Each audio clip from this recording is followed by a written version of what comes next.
Hello everyone, welcome to GATE Mechanical lecture classes. Now in this lecture we are going to solve a very interesting problem that is from GATE 2020 and set ME2, and it is regarding a thin walled cylinder, that is a thin walled pressure vessel. So let us see what it has been asked. A thin walled cylinder of radius r and thickness t is open at both ends. So this is the cylinder of radius r and thickness t, and it is opened at both ends. So it is open at both ends and fits slungly between two rigid walls. That is, it is fit between two rigid walls. These are two rigid walls, and fit slungly means that is the length of the vessel or the thin walled cylinder is exactly same with gap between two rigid walls. The properties of cylinders, material properties of cylinders are given. Young modulus is E, Poisson ratio is mu, coefficient of thermal expansion is alpha, and it has been asked that what is minimum temperature rise, that is delta T, of the cylinder required to prevent gas leakage.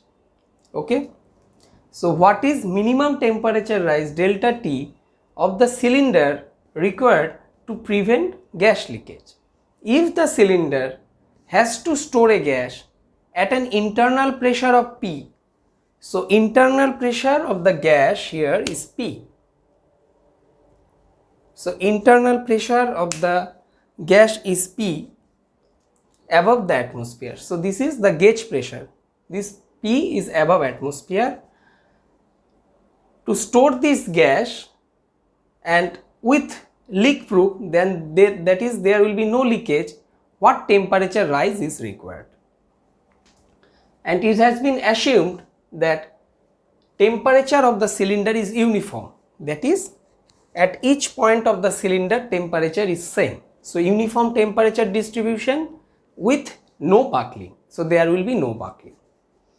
So this is a pressure vessel, cylindrical pressure vessel of radius r, thickness t, and open at both ends. Properties of the cylinder material is given, which is fit slungly between two rigid walls. That is, the gap between two rigid walls will never change, that is fixed. So what is minimum temperature rise required to prevent the gas leakage? Now the question is, when we will get a leak proof system? To get a leak proof system means there will be no gap between cylinder and the rigid walls. Now let us come to the cylinder dimensions. If we change the r, that is radius of the dimension, no gap will create. So if r value of r varies though, then there will be no gap between rigid walls and cylinder. But if the length of the cylinder, let us consider initial length of the cylinder at ambient condition is L. Initial length is L. If L has been reduced, then there will be a gap between cylinder and rigid wall and gas will leak. So the governing parameters is L. To gas leaking governing parameter is the nothing but L. So that is, if let us consider L is initial length of the cylinder, and that is obviously at ambient condition. So that is at ambient condition, and L is exactly same with the gap between two rigid walls. Now let us consider L prime is the final length. So L prime is the final length. If L prime greater than L, then no leakage, that is leak proof. So if L prime greater than L, no problem, gas will not leak. But if L prime less than L, so there will be gas leakage. So ultimately the final length of the cylinder should not fall below L, and that can be characterized by what? We can characterize it by strain. Strain along which direction? Let us consider here the axial direction is denoted by 1, axial direction is denoted by 1, and radial direction is by 2. So axial direction is denoted by 1 and radial direction is denoted by 1. So if epsilon 1, that is the strain along axial direction of the cylinder, if greater than 0, then the system will be leak proof.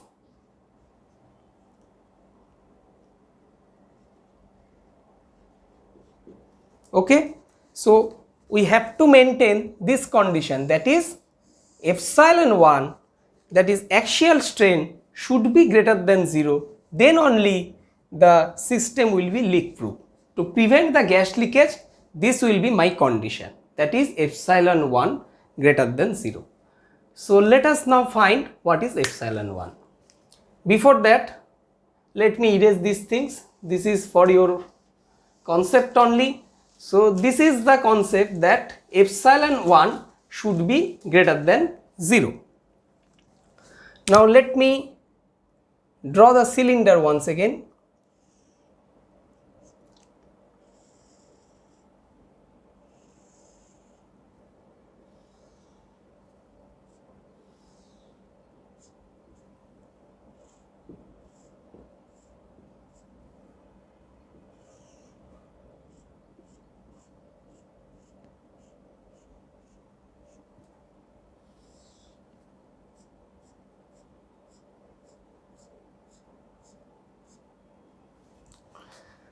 So due to internal pressure, the stress developed in the cylinder will be biaxial stress.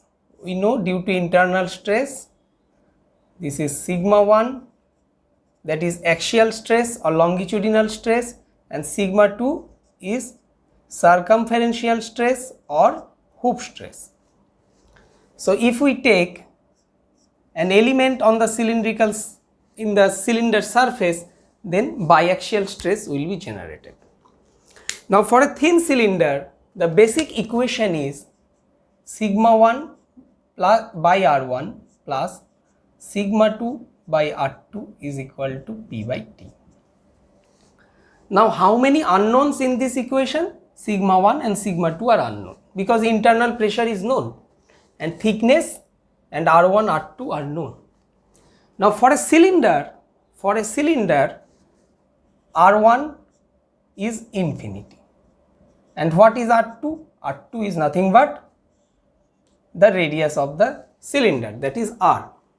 If R1 is infinity, then this part becomes 0, this part becomes 0, sigma 1 by R1 becomes 0. So my equation becomes sigma 2 by R is P by T, that is sigma 2 is PR by T. So this is my sigma 2. Now how to find sigma 1? As this is a statically indeterminate problem, because one equation cannot solve two unknowns, sigma 1 and sigma 2. So we have to apply one boundary condition. What will be the boundary condition? So some students have some confusion. I am trying to solve that. Let us consider this is a cylinder.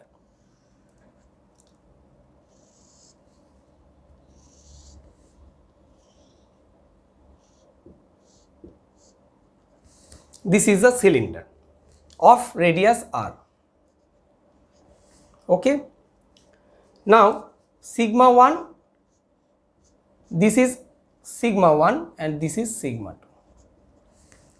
Now consider it as a covered cylinder. This cylinder has a cover, and let me draw the cover here. So this is the cover of the cylinder.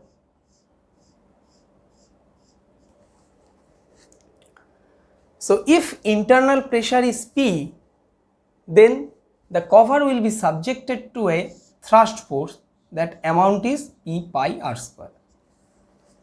P is the internal pressure and pi r square is the area of the cover. So this is my thrust force. To balance this thrust force, the cover will pull the cylinder, and as a result sigma 1 will be developed. So sigma 1 will be developed to balance the thrust force.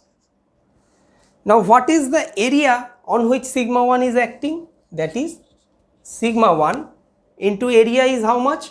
That is the circumference 2 pi r and thickness of the cylinder 2 pi r t. So this is the force due to axial stress or longitudinal stress sigma 1 which balance this thrust force P pi r square, and from this sigma 1 becomes P r by 2t. So this is for a covered cylinder which has a covered, but if it is an open cylinder, here the cylinder is open at both ends. So for open cylinder there will be no thrust force, this thrust force becomes 0. For open cylinder this thrust force is 0, so sigma 1 becomes 0. So for open cylinder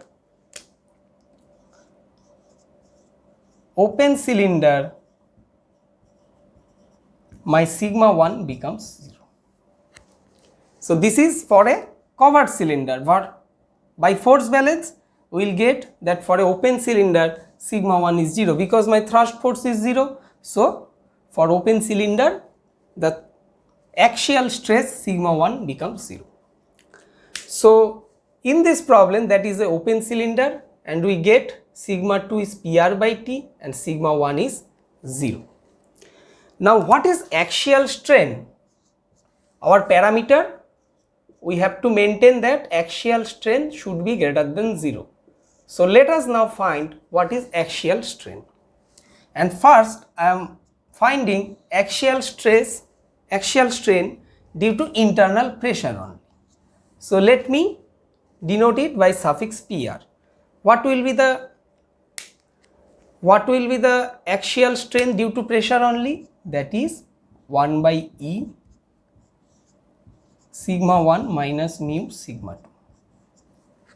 As sigma 1 is 0, so this becomes 1 by E sigma 2 is